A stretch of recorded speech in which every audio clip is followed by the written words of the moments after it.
વિદ્યાર્થી મિત્રો, ચેપ્ટર 9 કિરણ પ્રકાશશાસ્ત્ર અને પ્રકાશીય ઉપકરણનો સ્વાધ્યાયનો 28મો એક્ઝામ્પલ. એક નાના ટેલિસ્કોપમાં 140 સેન્ટીમીટર કેન્દ્ર લંબાઈનો ઓબ્જેક્ટિવ વસ્તુ કાચ 140 સેન્ટીમીટરનું અને 5 સેન્ટીમીટર કેન્દ્ર લંબાઈનો આઈપીસ નેત્ર કાચ. આ ટેલિસ્કોપની મોટવણી શોધવાની છે. હવે બે સ્થિતિ આપી છે. જ્યારે ટેલિસ્કોપની સામાન્ય ગોઠવણી કરેલ હોય એટલે પ્રતિબિંબ અનંત અંતરે મળતું હોય ત્યારે પ્રતિબિંબ અનંત અંતરે પહેલો પોઈન્ટ, પ્રતિબિંબ અનંત અંતરે હોય તો મોટવણી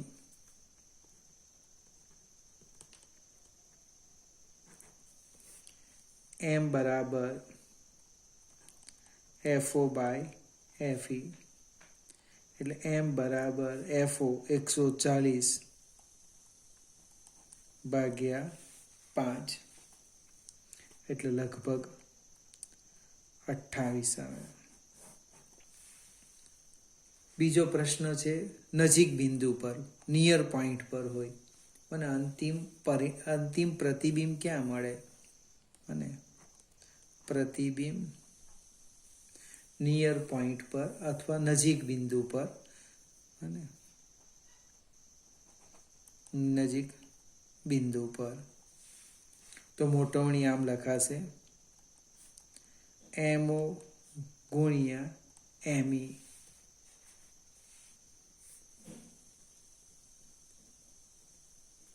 એટલે FO by FE into 1 plus FE by D.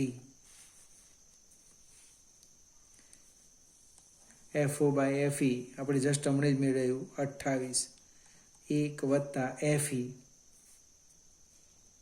5 ભાગ્યા D 25, 1/5 એટલે 0.2 એટલે શું થવાનું? 28 1 પ્લસ 0.2 એટલે 1.2, 28 ગુણ્યા 1.2 જે આવે એ આપણો જવાબ. ફરીથી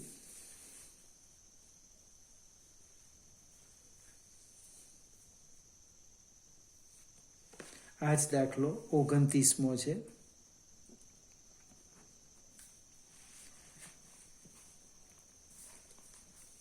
જો ઓબ્જેક્ટિવ સ્વાધ્યાય 9.28માં ઓબ્જેક્ટિવ અને આઈપીસ વચ્ચેનું અંતર શોધવા કીધું અને વસ્તુ કાચ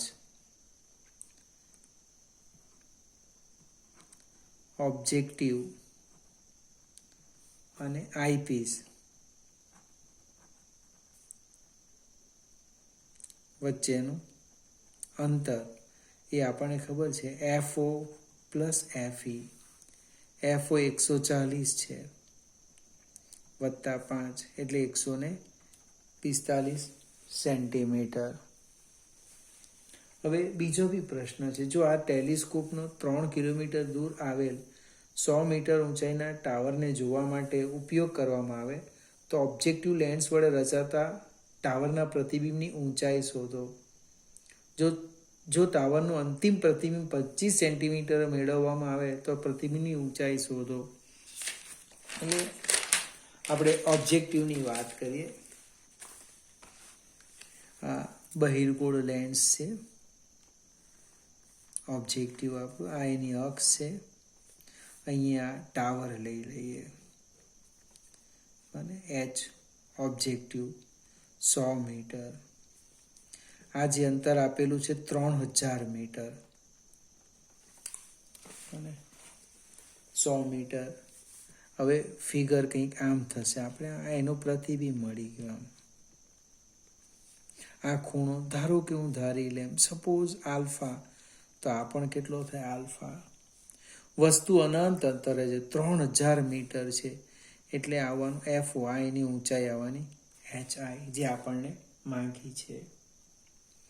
હવે આકૃતિ પરથી જોઈએ, ટેન આલ્ફા લખીએ.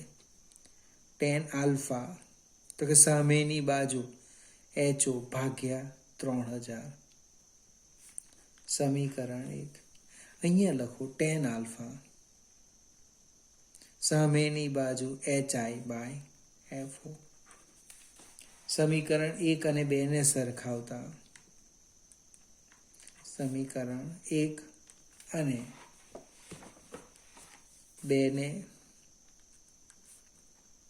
સરખાવતા, 1 અને 2 ને સરખાવો તો શું થાય? એચ આઈ અપન એફઓ બરાબર એચઓ અપન 3000. એટલે એચ આઈ આવવાના, જો એચ ઓ કેટલા આપેલા છે, ટાવરની ઊંચાઈ 100 છેદમાં 3000 ગુણ્યા એફઓ, એફઓ આપણે લખ્યા છે 140. એટલે પ્રતિબિંબની ઊંચાઈ આવશે એચ આઈ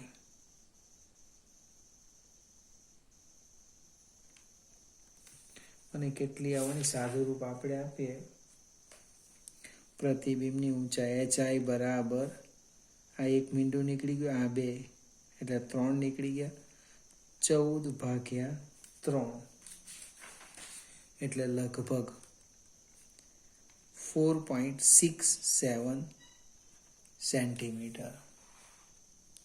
હવે આ જે પ્રતિબિંબ છે એ આઈપીસ માટે વસ્તુ તરીકે વર્તે, અને આઈપીસની મોટવણી લખીએ. જો આઈપીસની મોટવણી, એની મોટવણી કેટલી આવે તો કે એમ ઈ બરાબર 1 + ડી બાય એફ ઈ. એટલે 1 + ડી 25 ભાગ્યા 5, એટલે 5 + 1 6 થશે. હવે આઈપીસ માટે લખો એમ ઈ બરાબર H I dash divide by H I. એટલે અહીંયા શું થશે? એચ આઈ ડેશ બરાબર એમ ઈ એચ આઈ. એમ ઈ 6 × 4.67, અને અથવા 14/3 કરો તો પણ ચાલશે. અને આપણે એક કામ કરીએ, 6 × 14/3, 3 દુ 6 એટલે 28 સેન્ટીમીટર.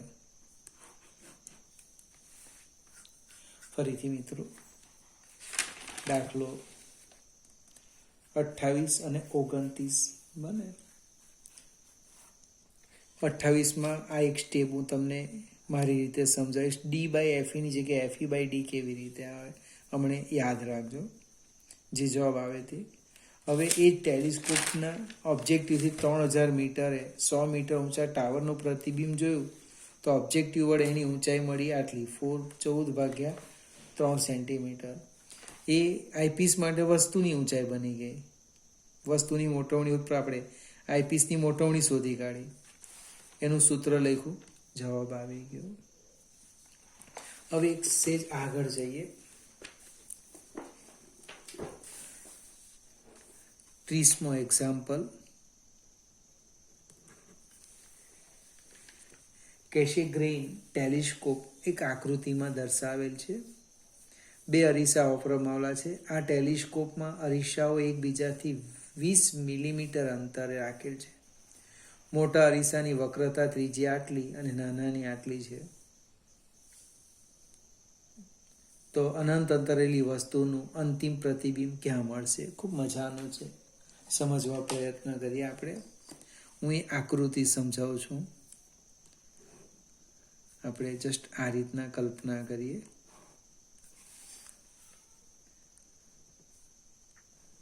આ અંતરગોળ અરીસો છે.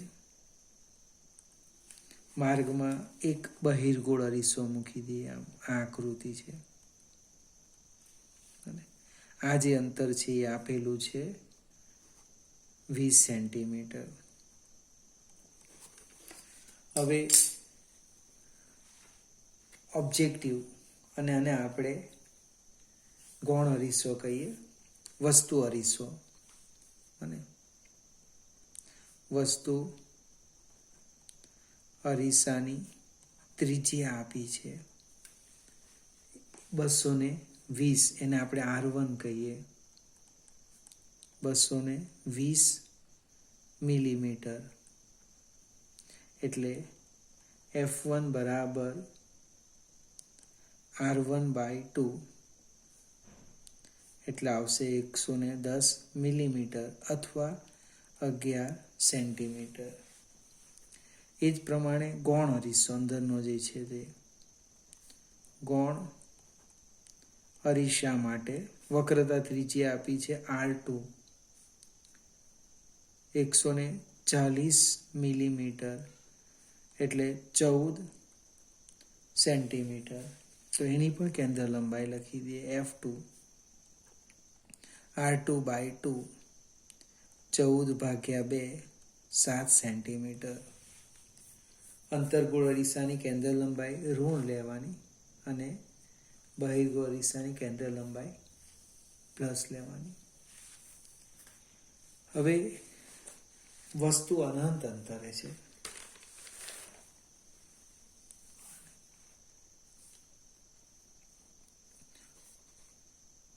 વસ્તુ ક્યાં છે? અનંત અંતરે છે. લખું છું અહીંયા, વસ્તુ અનંત અંતરે માટે લખવાનું પ્રતિબિંબ ક્યાં મળે? મુખ્ય કેન્દ્ર પર. અને વસ્તુ અનંત અંતરે છે માટે પ્રતિબિંબ મળવાનું મુખ્ય કેન્દ્ર પર. એટલે સપોઝ અહીંયા ફિગર જોજો, જસ્ટ આકૃતિ વિચારીએ આપણે. આ જે અંતર છે એ આપણું F1. એટલે અરીસાથી અંતર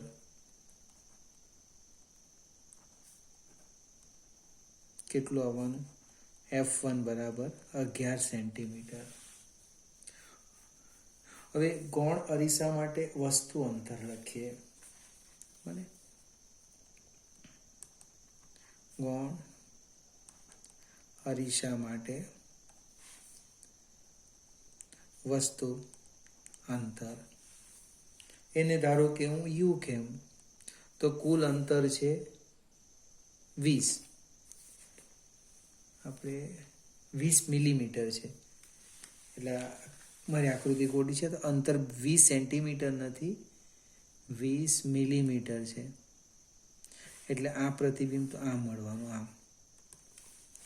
એટલે 11માંથી 2 બાદ કરો, 9 સેન્ટીમીટર અંતરે મળે આ દિશામાં.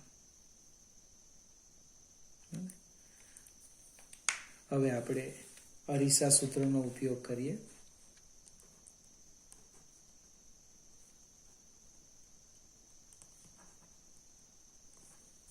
(1/u + 1/v = 1/f). એટલે કે 1/v બરાબર 1/f2, અહીંયા F2 લખીએ, -1/u. કિંમત મૂકી દઈએ.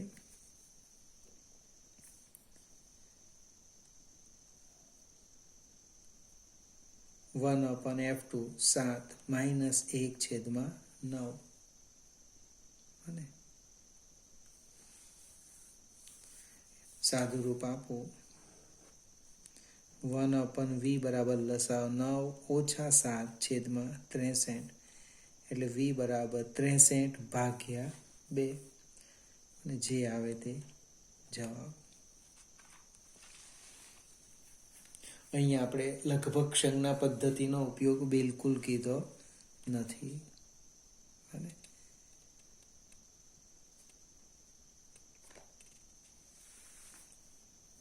આગળ જઈએ. 31મો એક્ઝામ્પલ.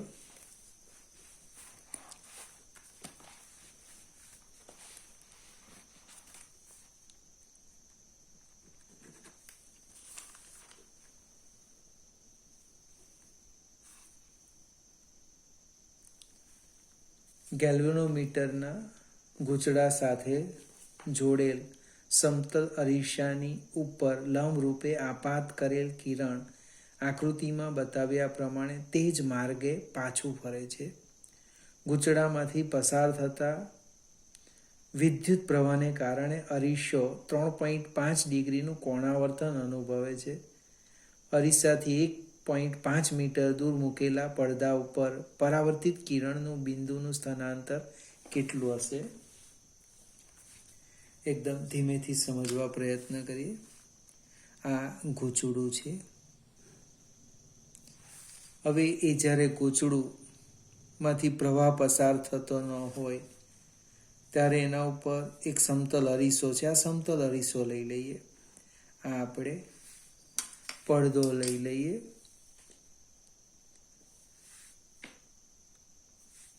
આ સમતલ અરીસો લઈ લેતો છું અહીંયા. સમતલ અરીસો. પ્રકાશનું કિરણ આમ જાય છે આમ, અને પાછું અહીં આ જ દિશામાં આવે છે. ત્યાં આપણને અહીંયા ટપકું મળે છે.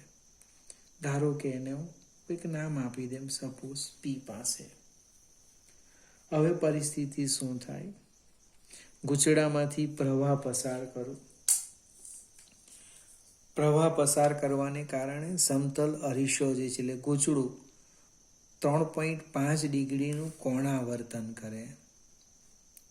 આ થીટા આપણને આપેલા છે 3.5 ડિગ્રી.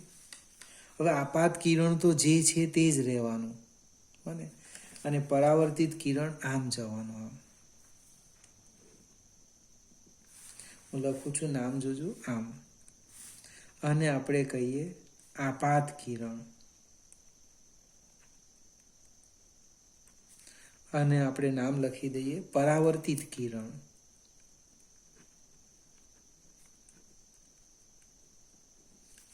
હવે આપાત કિરણ અને પરાવર્તિત કિરણ વચ્ચેનો ખૂણો જો તમને યાદ હોય તો કેટલો થાય? 2 થીટા. કોઈક મિત્ર ભૂલી ગયા હોય તો અહીંયા રફ કામ કરી લઈએ. 2 મિનિટ બગડશે. આ રીતના આપાત કિરણ અને આમ જાય આમ.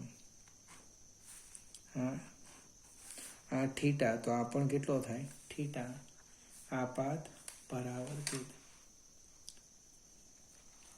આ લંબ સાથેનો ખૂણો થીટા છે, એટલે આમ હતું તો થીટા જેટલું ભ્રમણ કર્યું અરીસાએ, એટલે આ ખૂણો બન્યો થીટા. આપણો પ્રશ્ન છે આ ડી શોધવાનો. આ અંતર લગભગ આપ્યું છે 1.5 મીટર.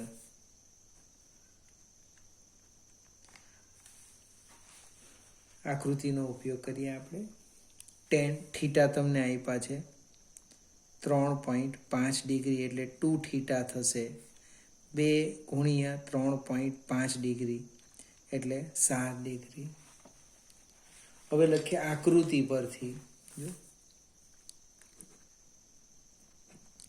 આકૃતિ પરથી અને પી કીધું, અને ક્યુ કેમ, અને સપોઝ આને આપણે ઓ કહીએ. તો આકૃતિ પરથી શું થાય? tan 2 theta. સામેની બાજુ તો કે PQ ભાગ્યા કર્ણ તો કે OP, એટલે કે tan 7 ડિગ્રી. PQ ડી જે શોધવાનું છે ને 1.5, એનો અર્થ ડી બરાબર 1.5 ગુણ્યા tan 7 ડિગ્રી. નેચરલ ટેન્જન જો જે આવે તે કિંમત લખો, એ બેનો ગુણાકાર, આટલું સ્થાનાંતર થશે. હવે ઘણી વખત વિદ્યાર્થીને તકલીફ કઈ પડે કે ભાઈ આ 2 થીટા લાવ્યા ક્યાંથી? આ આકૃતિમાં આમ નહીં ખ્યાલ આવે. એના માટે આ બહુ સરસ આકૃતિ છે. આ આપાત કિરણ અને પરાવર્તિત કિરણ બે વચ્ચેનો ખૂણો કેટલો થયો? 2 થીટા. અને ગૂંચળાએ થીટા જેટલું, સમતલ કેટલું ભ્રમણ કરે? થીટા જેટલું. આ લઈ લઈએ આમ, થીટા જેટલું. આગળ જઈએ. 32મો એક્ઝામ્પલ. એક અલગ પ્રકારનો દાખલો છે. એક સમતલ અરીસો છે. હું રકમ સમજાવતો જાઉં છું તમને. બહિર્ગોળ લેન્સ કે જેની બંને બાજુની વક્રતા ત્રિજ્યાઓ સમાન છે અને એના દ્રવ્યનો વક્રી ભવનાંક 1.5 છે. તેને પ્રવાહીના સંપર્કમાં સમતલ અરીસા પર મૂકેલો છે. એક નાની સોયને મુખ્ય અક્ષ પર રહે તે રીતે તેનું ઉલટું પ્રતિબિંબ એ સોયના સ્થાને જ દેખાય ત્યાં સુધી ખસેડવામાં આવે છે. પિનનું લેન્સથી અંતર 45 સેન્ટીમીટર છે. હવે પ્રવાહીને દૂર કરી પ્રયોગનું પુનરાવર્તન કરતાં આ અંતર 30 સેન્ટીમીટર મળે છે. તો પ્રવાહીનો વક્રી ભવનાંક શોધો. હવે ફિગર સમજાવું તો જ ખ્યાલ આવશે વાંચવા કરતાં. આ આપણે એક સમતલ અરીસો લઈ લઈએ અને આ રીતે. હવે એક બહિર્ગોળ લેન્સ લઈ લઈએ, જે ખ્યાલ આવે એટલા માટે હું આમ ફિગર દોરું છું. અને અહીંયા પ્રવાહી લઈ લેમ. આમ આ એની અક્ષ છે. હવે સંયોજન કોનું છે તે સમજાવો. સંયોજન કોનું છે તો કે એક બહિર્ગોળ લેન્સ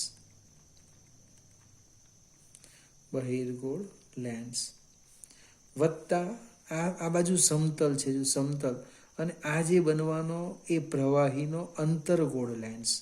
ફિગર જો અને પ્રવાહીનો આ કાચનો બહિર્ગોળ લેન્સ, પ્રવાહીનો અંતર્ગોળ લેન્સ વત્તા સમતલ અરીસો.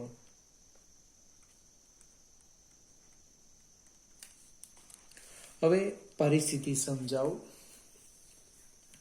બહિર્ગોળ લેન્સની કેન્દ્ર લંબાઈ કેટલી? તો જ્યારે પ્રવાહી તમે દૂર કરી દેવ ત્યારે જ્યાં વસ્તુ છે ત્યાં જ પ્રતિબિંબ મળે એ 2f પર મળે.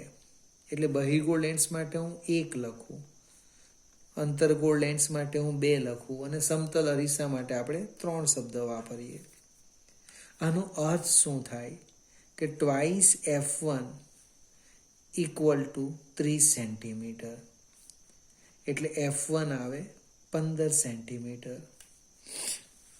વક્રતા કેન્દ્ર પર રહેલી વસ્તુનું પ્રતિબિંબ વક્રતા કેન્દ્ર પર જ મળે. એટલે r બરાબર ટ્વાઇસ f1, એટલે f1 15 સેન્ટીમીટર. હવે આગળ જઈએ. સંયોજનની વાત કરું. સંયોજનની કેન્દ્ર લંબાઈ આપેલી છે. સંયોજનની કેન્દ્ર લંબાઈ એને આપણે ટ્વાઇસ f બરાબર લખી દઈએ 45 સેન્ટીમીટર. એટલે f કેટલા થવાના? 22.5 સેન્ટીમીટર. આગળ જઈએ અને સંયોજનની લખીએ. હવે આપણે સંયોજનની કેન્દ્ર લંબાઈનું સૂત્ર લખું છું. સંયોજનની કેન્દ્ર લંબાઈ 1/f બરાબર 1/f1 plus 1/f2 plus 1/f3. હવે f3 કેટલા થઈ જવાના? અનંત. સમતલ અરીસાની કેન્દ્ર લંબાઈ, સમતલ અરીસાની કેન્દ્ર લંબાઈ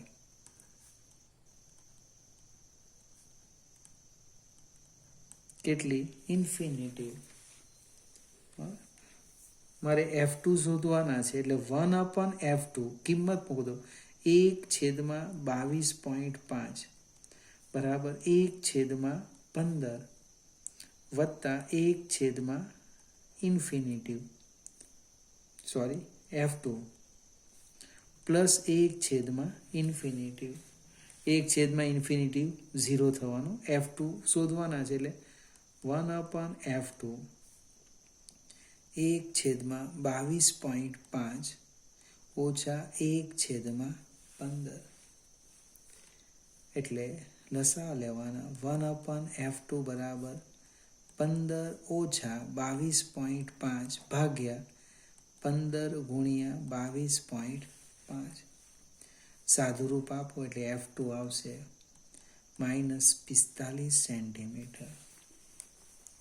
આગળ જઈએ. હવે બહિર્ગોળ લેન્સ માટે હું લેન્સ મેકરનું સૂત્ર લખું. જોજો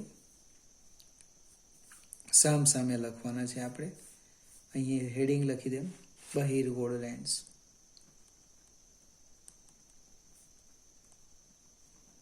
લેન્સ મેકરનું સૂત્ર લેન્સ બનાવનાર મેકરનું સૂત્ર 1/f1 બરાબર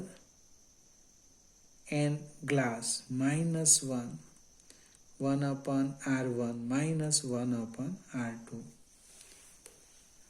હવે અહીંયા ત્રિજ્યા સરખી છે એટલે r1 બરાબર r અને r2 બરાબર -r. કિંમત મૂકીએ જો ભાઈ 1/15 n ગ્લાસ 1.5 -1 1/r વત્તા 1/r એટલે સાદુરૂપ આપતા જઈએ 1/15 બરાબર 0.5 ગુણ્યા સમછેદી 2/r એટલે સાદુરૂપ આપો તો r આવશે 15 સેન્ટીમીટર.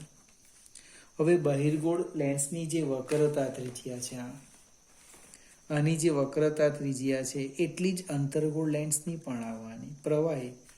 એટલે આપણે બીજું સ્ટેપ લખીએ બાજુમાં એક્ઝેક્ટ બધા સ્ટેપ. બહિર્ગોળની જગ્યાએ શું લખીએ? સમતલ અંતર્ગોળ લેન્સ. લેન્સ મેકરનું સૂત્ર લખું છું 1/f2 બરાબર mu liquid -1 n liquid -1 1/r1 -1/∞. અહીં r2 બરાબર ઇન્ફિનિટિવ લખી દીધું ડાયરેક્ટ જ. અને r1 બરાબર -r. બહિર્ગોળ માટે r1 પ્લસ ને r2 માઇનસ, અંતર્ગોળ માટે r1 માઇનસ અને r2 પ્લસ લેવાનું. એટલે કે 1/-45 બરાબર મ્યુ n લિક્વિડ -1 છેદમાં 1/-r-0 એટલે કે -1/45 બરાબર n લિક્વિડ -1 ઇન્ટુ 1/, અહીંયા ગાડી માઇનસ લખી દઈએ 15. આ ઓછા ગાડી લીધા છે, બંને બાજુથી ઓછા નીકળી જશે. n લિક્વિડ -1 15/45 છેદ સામે જાય ને એટલે અંશમાં આવવાનું. અને આ માઇનસ કાઢી નાખ્યા જો, અહીંયા બી માઇનસ છે, અહીંયા ગાડી માઇનસ લખેલું છે, આ બંને નીકળી ગયા. 1/3 થવાનું એટલે n લિક્વિડ 1/3 +1 એટલે કે n લિક્વિડ કેટલા આવવાના 4/3. પાણી છે, પાણી પ્રવાહીમાં કોણ છે? પાણી. ફરીથી આ છેલ્લો દાખલામાં સંયોજન આવ્યું બને બહિર્ગોળ લેન્સ, સમતલ અંતર્ગોળ લેન્સ અને સમતલ અરીસો. સંયોજનની કેન્દ્ર લંબાઈ એટલે વ્યસ્તના સરવાળાનો વ્યસ્ત. ફરીથી એક ખૂબ મોટું ચેપ્ટર પૂરું થાય છે મિત્રો. હવે પછી આપણે આના પછીના ચેપ્ટરની શરૂઆત કરીશું.